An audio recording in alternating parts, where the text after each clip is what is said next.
wabarakatuh. Warahmatullahi wabarakatuh. Assalamualaikum warahmatullahi wabarakatuh. Saya Asri. Saya Mira Amanda. Saya Gisna Pamungkas Melga Maspura Dari Prodi Teknik Kimia 2019 akan mempresentasikan tugas dari mata kuliah Pengendalian Mutu Produk Pangan. Selamat menyaksikan. Assalamualaikum warahmatullahi wabarakatuh. Saya Asri Rahmawati dari kelompok 3 akan menjelaskan mengenai pengendalian kualitas pada produksi tempe di industri rumahan. Penulis Prima Dina Hasana, Muhammad Aska, M. Januar Ismail Rosna Malika dari Prodi Matematika Institut Teknologi Kalimantan. Proses produksi tempe lebih didominasi oleh pekerjaan manual, mulai dari persiapan bahan hingga penjualan produk. Kualitas produksi ditentukan oleh ketelitian dari setiap proses yang dilakukan. Usaha pengendalian kualitas masih dilakukan secara manual dan sederhana. Pengendalian kualitas pada proses produksi dapat menjaga kualitas tempe yang diproduksi. Penelitian ini dilakukan melalui studi lapangan untuk melihat proses produksi serta wawancara untuk mengumpulkan data. Data yang diperoleh, diolah dan dianalisis menggunakan metode statistika dan pengendalian kualitas. Hasil analisa yang diperoleh menunjukkan bahwa kegagalan produk hampir 0% atau nihil karena metode produksi yang diterapkan menggunakan pengendalian kualitas yang ketat. Selanjutnya ada metode penelitian. Penelitian dilaksanakan melalui kajian pustaka dan pengambilan data di lapangan melalui survei dan wawancara. Penelitian dilaksanakan di salah satu industri rumahan tempe. Data yang diperoleh dari hasil survei diolah dengan metode statistik pengendalian kualitas. Statistik pengendalian kualitas ini antara lain histogram, diagram Fishbone, diagram Pareto. Menurut Heiser 2006, Montgomery 2001, dan Schroeder 2007. Lalu selanjutnya ada hasil dan pembahasan. Yang pertama ialah diagram alir pembuatan tempe, di mana kita harus merendam kedelai selama 24 jam. Yang kedua, mencuci kedelai. Yang ketiga, mengupas kedelai menggunakan mesin. Yang keempat, merebus kedelai. Setelah direbus, yang kelima, melakukan penirisan dan pendinginan.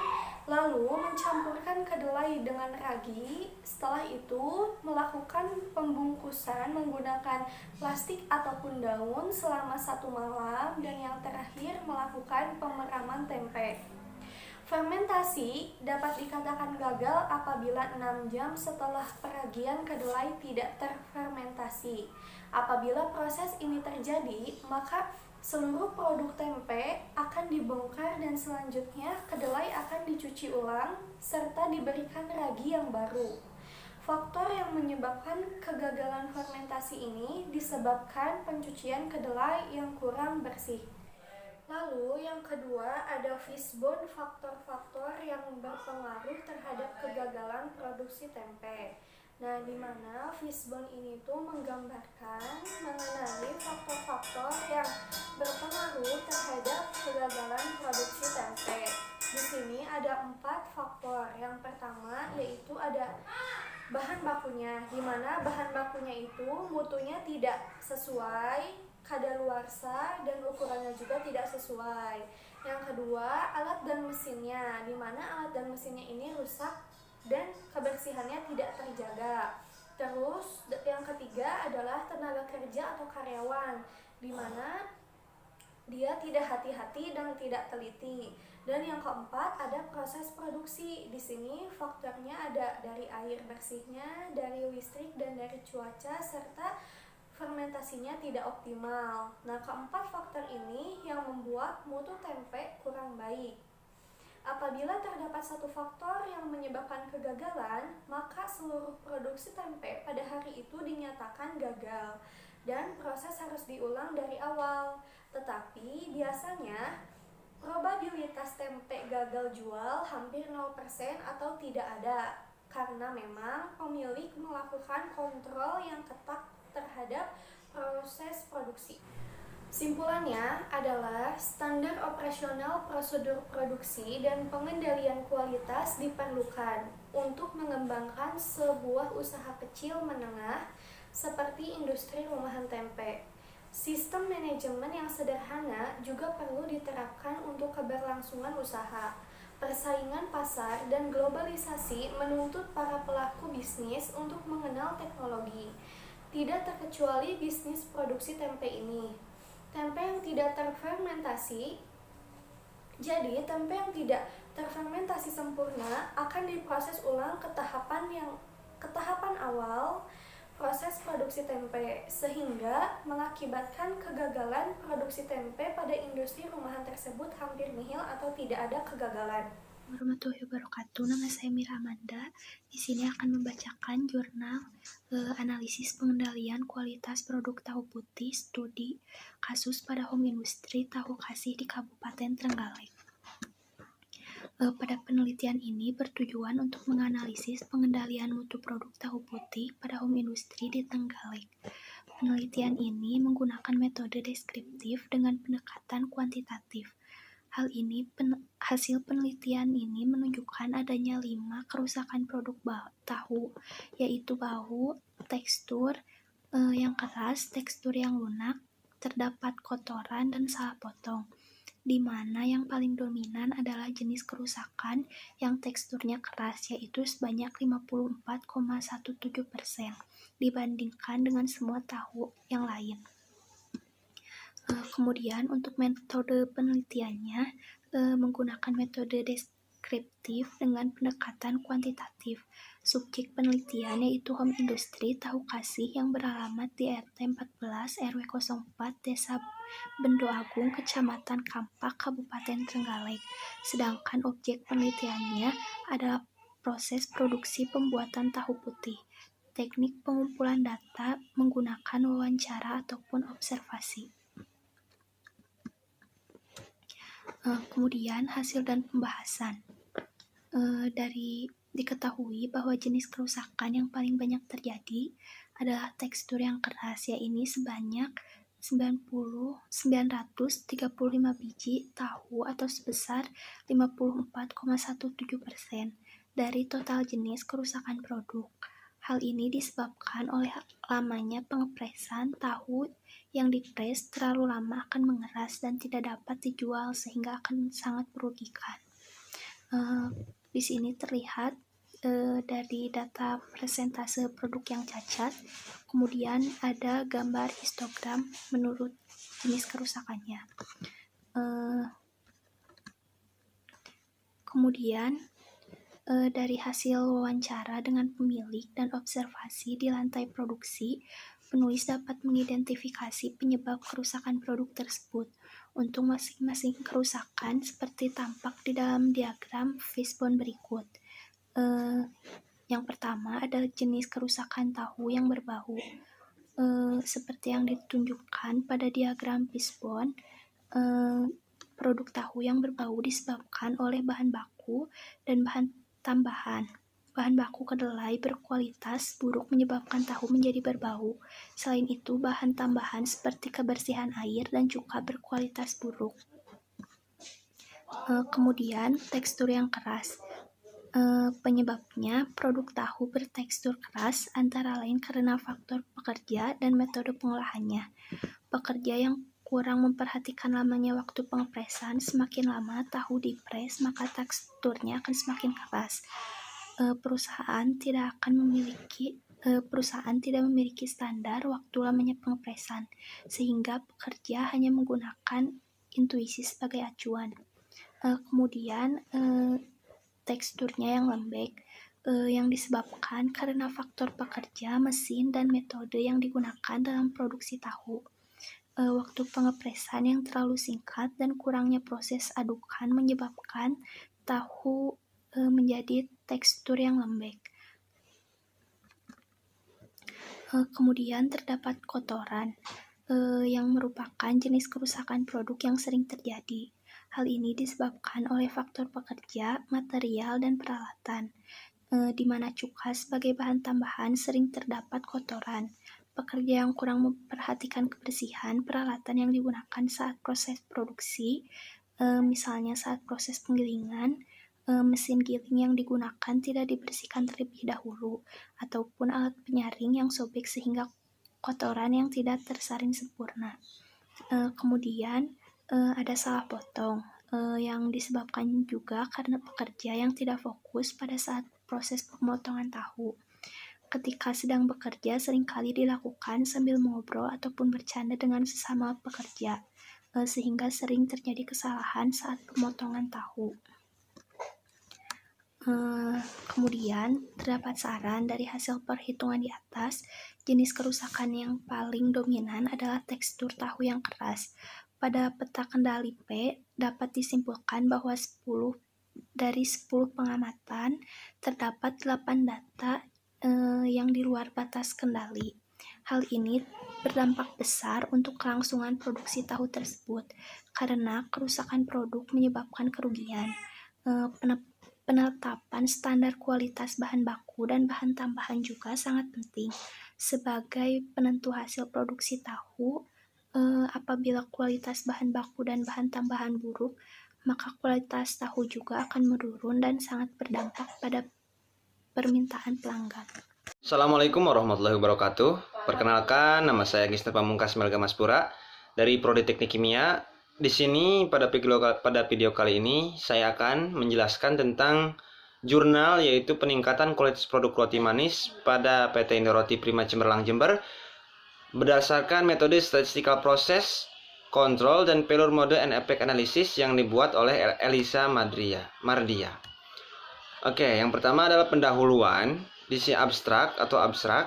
Penelitian ini bertujuan untuk melakukan pengendalian kualitas produk roti manis pada PT Indo Roti Prima Cemerlang di Jember dengan cara menganalisis keseluruhan jumlah roti yang diproduksi dan jumlah roti yang mengalami kerusakan pada jangka waktu tertentu dengan menggunakan metode statistical process, control, dan failure mode and effect analysis atau FMEA. Adapun metodenya yaitu berdasarkan latar belakang masalah dan rumusan masalah yang ada. Penelitian ini menggunakan jenis penelitian deskriptif kuantitatif. Menurut Faisal, menyatakan bahwa jenis penelitian deskriptif kuantitatif adalah penelitian yang berupa angka-angka yang selanjutnya dari hasil analisis tersebut akan diperoleh gambaran dari suatu kondisi yang ada sebagai dasar pemecahan persoalan yang telah dirumuskan. Metodenya yaitu ada 3. Yang pertama, mengumpulkan data menggunakan check sheet. Yang kedua, membuat histogram. Dan yang ketiga adalah mencari faktor penyebab yang dominan dengan diagram sebab akibat. Kalau check sheet, yaitu data yang diperoleh dari perusahaan, terutama yang berupa data produksi dan data kerusakan produk, kemudian disajikan dalam bentuk tabel secara rapi dan terstruktur dengan menggunakan check sheet. Nah, hal ini dilakukan agar mudah dalam memahami data tersebut sehingga bisa dilakukan analisis lebih lanjut. Yang kedua adalah membuat histogram. Nah, histogram setelah membuat check sheet adalah langkah selanjutnya adalah histogram. Histogram adalah alat penyajian data secara visual berbentuk balok yang memperlihatkan distribusi nilai yang diperoleh dalam bentuk angka. Nah, tujuannya dari histogram ini adalah agar penyajian data yang diperoleh menjadi lebih menarik dan mudah dibaca. Yang ketiga adalah mencari faktor penyebab yang dominan dengan diagram sebab akibatnya.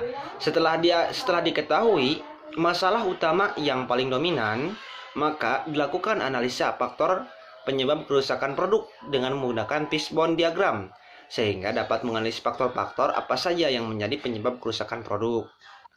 Nah, ini adalah gambar atau grafik dari check sheet-nya. Check sheet. Mengumpulkan data menggunakan check sheet. Langkah pertama yang akan dilakukan untuk melakukan pengendalian kualitas secara statistik atau membuat check sheet.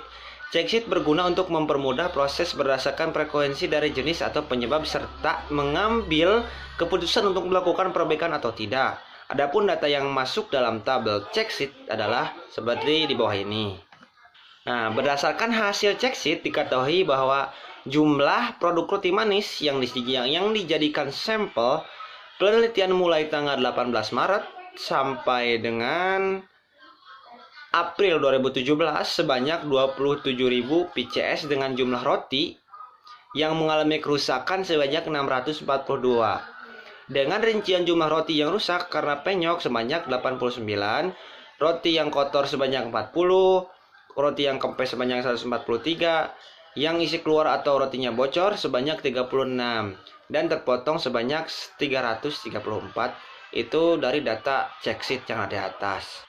Ketiga yaitu membuat histogram. Nah, produksi dan produk rusak dimasukkan ke dalam tabel check sheet, maka langkah selanjutnya adalah membuat histogram. Nah, histogram ini berguna untuk melihat lebih jelas kerusakan produk yang terjadi sesuai frekuensi kerusakan. Data produk rusak tersebut disajikan dalam bentuk grafik batang yang terbagi berdasarkan jenis kerusakannya masing-masing. Dan yang terakhir adalah mencari faktor penyebab kerusakan dengan menggunakan diagram fishbone. Nah, diagram sebab akibat atau fishbone adalah gambar yang terdiri dari garis dan simbol yang menunjukkan hubungan sebab akibat. Dalam diagram ini akan diketahui faktor-faktor yang mempengaruhi dan memperlihatkan hubungan permasalahan yang dihadapi dengan kemungkinan penyebabnya. Adapun faktor-faktor yang mempengaruhi dan menjadi penyebab kerusakan produk pada PT Indoroti Prima Cemerlang, Jember dapat digolongkan sebagai berikut. Nah, yang pertama, faktornya adalah manusia, penyebab manusia, yaitu para pekerja yang melakukan pekerjaan dan terlibat langsung dalam proses produksi. Yang kedua adalah mesinnya, yaitu mesin-mesin yang berbagai peralatan yang digunakan selama proses produksi. Yang ketiga adalah metodenya, yaitu instruksi atau perintah kerja yang harus dipahami, dipatuhi, dan dilaksanakan dalam proses produksi. Nah, berdasarkan analisis penulis, diperoleh cause and effect diagram dengan rincian sebagai berikut. Yang pertama, jenis kerusakan ya. Jenis kerusakannya terpotong, faktornya manusia, dan keterangannya karyawan kurang hati-hati dalam melakukan penyetengan dan pada mesin. Yang kedua, ada mesin, faktornya masih mesin. Yang kedua ada mesin, usia mesin yang sudah tua atau usang sehingga mesin pengepakan sering tersendat atau mengalami selip atau error. Yang ketiga masih mesin, penataan tata letak peralatan yang kurang mendapatkan perhatian atau kurang rapi. Nah, yang ketiga yang terakhir adalah simpulan atau bisa disebut dengan saran juga. Nah, berdasarkan hasil dari analisis menggunakan metode FMEA atau juga bisa disebut juga Failure Mode and Effect Analysis, dapat diketahui bahwa kerusakan produk yang terjadi pada proses produksi secara umum disebabkan oleh faktor manusia atau man. Ya, faktor manusia. Dengan prioritas perbaikan yang harus dilakukan adalah karyawan. Bagian pengepakan harus melakukan setting ulang mesin dan teknisi harus memberikan perawatan secara rutin pada mesin pengepakan setiap harinya. Sedangkan kerusakan produk pada proses pengepakan secara umum disebabkan oleh faktor mesin. Nah, sehingga prioritas perbaikan yang harus dilakukan adalah supervisor harus melakukan pengawasan yang lebih ketat dan rutin serta memberikan teguran kepada karyawan agar tidak kembali melakukan kesalahan. Oke, cukup sekian. Assalamualaikum warahmatullahi wabarakatuh.